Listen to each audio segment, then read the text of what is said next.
Les sensations d'un terrain en gazon, c'est confortable. Le pied il s'enfonce et puis il y a l'odeur aussi, hein. L'été, le terrain en herbe a un gros avantage, c'est le fait qu'il ne renvoie pas la chaleur ou très peu. Donc on a vraiment ces sensations de terrain pur football.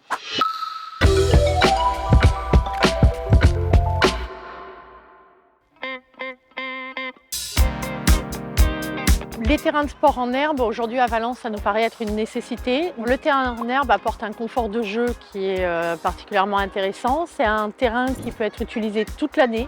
On n'a pas de problème de chaleur en période estivale. Dans la limite où on l'arrose un minimum, en fait, il va supporter les usages sur toute l'année et toute la saison. C'est un terrain aussi, si on travaille bien les mélanges en herbe, sur lequel on peut répondre aux différents usages. On peut passer assez facilement de différentes pratiques sportives, qu'on soit sur du foot, du rugby, de l'activité scolaire, de l'athlétisme, et donc avoir une pluridisciplinarité très facile. Le zéro phyto aujourd'hui, en termes d'environnement, ça nous semble être du bon sens et de la protection générale des cours d'eau, des nappes et de toute la biodiversité qu'on peut trouver, sachant que nos équipements sportifs sont en plus souvent à proximité d'habitations pour la santé, mais aussi à proximité de parcs. On est quasiment toujours en limite et en frontière de grands espaces verts. Un des enjeux importants aussi des terrains en herbe, c'est qu'ils contribuent à apporter des îlots de fraîcheur. C'est des espaces qui sont utilisés et qui sont arrosés, même si on essaye d'avoir une gestion économe de l'eau sur l'ensemble de nos terrains en herbe. C'est des espaces qui transpirent et donc qui, au même titre que les espaces verts, apportent des points de rafraîchissement. C'est aussi des grandes zones de nature. Il y a le terrain, mais il y a tous les accotements sur lesquels on plante énormément d'arbres et donc qui peuvent apporter un rafraîchissement à la ville et contribuent par leur grande surface. Les terrains en herbe, aujourd'hui, demandent une gestion très particulière, au plus proche de la saisonnalité du végétal.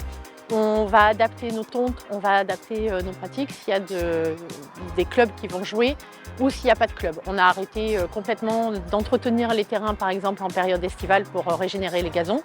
On a du matériel de très bonne qualité qui fait que même avec le zéro phyto, on n'a pas eu de coûts supplémentaires. On a même baissé notre charge en termes de personnel RH suite au passage en zéro phyto.